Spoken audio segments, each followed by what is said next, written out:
साथियों नमस्कार, स्वागत है आपको अपने चैनल हार्ड हैबिट्स क्लब में। क्या आप भी अपनी गाय भैंस को रोटियां खिलाते? दो चार रोटी रोज अपनी बकरी को देते हैं, रोज अपनी गाय को रोटी खिला रहे, रोज अपनी भैंस को रोटी खिला रहे? हो जाइए सावधान, वरना आपकी गाय भैंस जो 10 लीटर दूध दे रही थी ना, वह 2 लीटर ही दूध देने लगेगी और उसकी भूख, उसका वजन सब कुछ खत्म हो जाएगा यदि आप उसको रोटियां खिला रहे हैं। साथियों आज के इस वीडियो में आपको बहुत ही अच्छी जानकारी देने वाला हूं, आप वीडियो को एंड तक जरूर देख लीजिए। और इस चैनल पर अभी तक आप नए हैं तो सबसे पहले आप इस चैनल को सब्सक्राइब जरूर कर लीजिए। आइए बिना देर करे हम वीडियो शुरू करते हैं। साथियों 99 पशुपालकों के घर पर अक्सर जो स्त्रियां होती, जो लेडीज होती है, वह क्या करती, जो बासी रोटी बचती है अपने घर पर बनाती है, और जो बासी रोटी जो बचता है वह 5-6 रोटी अपने गाय भैंस को देते हैं। आपके घर पर भी आपकी जो लेडीज हैं, जो औरतें ना, वो आपकी गाय भैंस को जरूर रोटियां खिलाती होगी। खास करके मेरे पशुपालक भाइयों को तो पता नहीं रहता है, लेकिन लेडी से घर पे रहती है, वह गाय को टुकड़े कर करके डाल देती है, ये ऐसी सीधी रोटियां खिला देती है। लेकिन आप नहीं जानते कि आप कितना बड़ा नुकसान कर रहे हैं, ये आपको आने वाले समय में कितना बड़ा नुकसान हो सकता है। साथियों आप वीडियो को आप बाद में लाइक नहीं करते हैं, इसीलिए आप पहले से ही लाइक कर दीजिए। यदि आप बासी रोटी अपनी गाय में उसको खिला रहे हैं, 5-6 रोटी यदि आप रोज दे रहे हैं, तो उससे आपकी गाय भैंस का हाजमा खराब हो सकता है। हाजमा का मतलब आपकी गाय भैंस में जो पाचन करने वाली जो शक्तियां रहती है, वह पाचन शक्ति उसकी कमजोर हो जाएगी। जो आपकी गाय भैंस फिर घास वगैरह खाती है ना, इस घास वगैरह को पचाने के लिए आपकी गाय भैंस के पेट में कीड़े रहते हैं। तो यदि आप उसको ज्यादा मात्रा में रोटियां देते हैं तो वह कीड़े इन रोटी को खाकर मर जाते हैं, और फिर बाद में आपकी गाय भैंस जो चरी वगैरह खाती है, शुक्ला वगैरह खाती है, वो उसके पेट में पचता नहीं, ऐसा कैसा सीधा बाहर निकल जाता है। और जब गाय भैंस में यदि पाचन नहीं होगा तो आपकी गाय भैंस फिर धीरे धीरे दुबली होती जाएगी। दूसरा एक और कारण है, ज्यादा मात्रा में यदि आप उसको रोटियां खिला रहे हैं तो रोटी में कार्ब होता है और फैट भी पाया जाता है, वसा भी रहती है, जो कि गाय भैंस के लिए बहुत हानिकारक हो सकता है। इससे गाय भैंस का दूध बहुत तेजी से कम होता है। तो सावधान हो जाइए, कभी भी ज्यादा मात्रा में अपनी गाय भैंस को आपको कभी भी रोटियां नहीं देनी। ज्यादा रोटी खिलाएंगे तो आपकी गाय भैंस में एसिड की मात्रा बढ़ सकती है।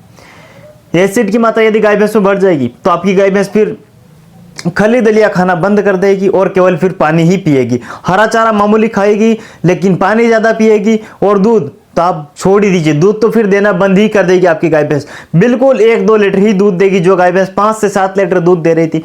यदि रेगुलर रोटियां खिलाएंगे और यदि एसिडोसिस हो गया है तो फिर आप बहुत ज्यादा पछताएंगे। फिर एसिडोसिस को खत्म करने के लिए आपको फिर डॉक्टर के पास जाना पड़ेगा, फिर गाय भैंस को दिखानी पड़ेगी, और फिर बड़ी मुश्किल से आपकी गाय भैंस दूध पर दोबारा आ पाएगी।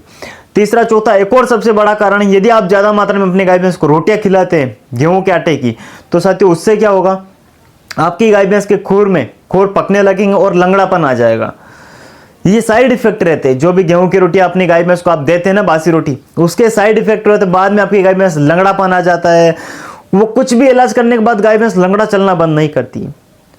फिर आपकी गाय भैंस कब ठीक होती है, जब आप उसको रोटियां खिलाना बंद कर देंगे ना, तो आपकी गाय भैंस जो लंगड़ी चल रही थी वो अपने आप लंगड़ा चलना बंद कर देगी, लंगड़ा कर चलना बंद कर देगी। तो साथियों इतने हानिकारक प्रभाव है यदि आप उसको ज्यादा मात्रा में रोटियां दे रहे हैं। गाय भैंस में 4 पेट होते हैं, हमारे ह्यूमन में क्या होता है, 1 ही पेट होता है। लेकिन जो गाय भैंस बकरी रहती है, इनमें 4 पेट पाए जाते हैं, क्योंकि एक बार तो निगल लेती है ऐसे ही, और दूसरे पेट में जाता है, दूसरा पेट फिर जुगाली बाहर फेंकता है, फिर दूसरी बार चारा फिर इनको मुंह में आता है, फिर ये चारे को चबाती है और दूसरी बार फिर इनके पेट के अंदर चारा जाता है। हम क्या करते हैं, हम एक बार खाते हैं, हम सीधा हमारा पचावट हो जाता है। लेकिन गाय भैंस में ऐसा नहीं होता है। गाय भैंस पूरा चूरा चारा अंदर निकल लेती है, दूसरी बार फिर बाहर निकल के आता है। तो इसमें कुल 4 पेट पाए जाते हैं। तो उन पेट का सबका अलग अलग काम रहता है। हम जो खाते हैं, हम शुक्ला नहीं खा सकते, हम चरी नहीं खा सकते, क्योंकि हमारी पाचन शक्ति नहीं। यदि हम खा लेंगे तो हम उल्टी कर देंगे, हम बीमार हो जाएंगे। ऐसे गाय भैंस में भी होता है। गाय भैंस को यदि आप पूरा का पूरा आकर अनाज यदि देते हैं तो वो गाय भैंस में पचावट हो जाता है। लेकिन यदि उसको आप बारीक पीस कर यदि आटा बनाकर, रोटी बनाकर गाय भैंस को खिला रहे हैं तो इससे नुकसान हो सकता है, वह बड़ा रहता है। तो आप दलिया बनाएंगे, दलिया आप कच्चा नहीं रखते, दलिया को भी आप पका कर देते हैं। पका कर देने से क्या होता है, गाय भैंस में पाचन अच्छे से हो जाता है। लेकिन आप जो रोटी देते हैं, इस रोटी में कार्ब बहुत ज्यादा पाया जाता है, और ये लूज रहती है और एकदम चिकनाहट बहुत ज्यादा रहती है, जिससे एसिड बनने का गाय भैंस में खतरा रहता है। तो यदि आप गाय भैंस को रोटी खिलाना चाहते हैं, 2-4 दिन में एक बार आप 1 रोटी से ज्यादा कभी मत देना। बकरी वगैरह तो आप रोटी खिलाना ही नहीं चाहिए। सीधी मात्रा में यदि आप उसको देना चाहते हैं तो आप गेहूं का दलिया पका कर दीजिए, कोई दिक्कत नहीं। बाकी जो मैंने आपको बताए हैं, ये गेहूं की रोटी से साइड इफेक्ट गाय भैंसों में देखे जाते हैं। अक्सर कई सारे पशुपालकों की मैं गाय भैंसे चेक करता हूं, मुझे वहां पर यही आखिरी में मिलता है कि हमने रोटियां रख दी थी सुबह।